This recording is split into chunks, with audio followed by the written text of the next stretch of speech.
Clarity தான் spiritual power. Hello viewers, லைஃப்ல என்ன செய்யணும்னே தெரியாம கன்ஃபியூஷன்ல இருக்கீங்களா நண்பர்களே? திங்க் அண்ட் க்ரோ ரிச் புக்ல நெப்போலியன் ஹீல் சொல்ற ஒரு செம பவர்ஃபுல் சீக்ரெட் என்ன தெரியுமா? கிளியாரி, அதாவது தெளிவு அப்படிங்கிறது ஒரு சாதாரண விஷயம் இல்ல, அது ஒரு ஸ்பிரிச்சுவல் பவர். உங்க மனசுல துல்லியமான தெளிவு வந்துட்டா யூனிவர்ஸையே உங்களுக்கு ஹெல்ப் பண்ண ஆரம்பிச்சிடும். குழப்பமான மனசோட ஓடுனா எங்கேயும் போய் சேர முடியாது. ஆனா எனக்கு இதுதான் வேணும் அப்படின்ற அசைக்க முடியாத கிளியாரி உங்ககிட்ட இருந்தா எந்த ஒரு தடையும் உங்களை நிறுத்த முடியாது.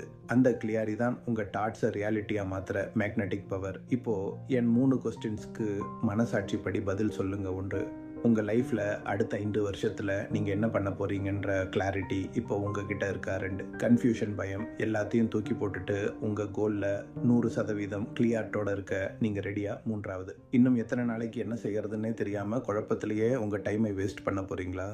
கிளாரிட்டியை உருவாக்குங்க, யூனிவர்ஸ் வழிகாட்டும். உங்க பதில் என்னன்னு கமெண்ட்ல சொல்லுங்க.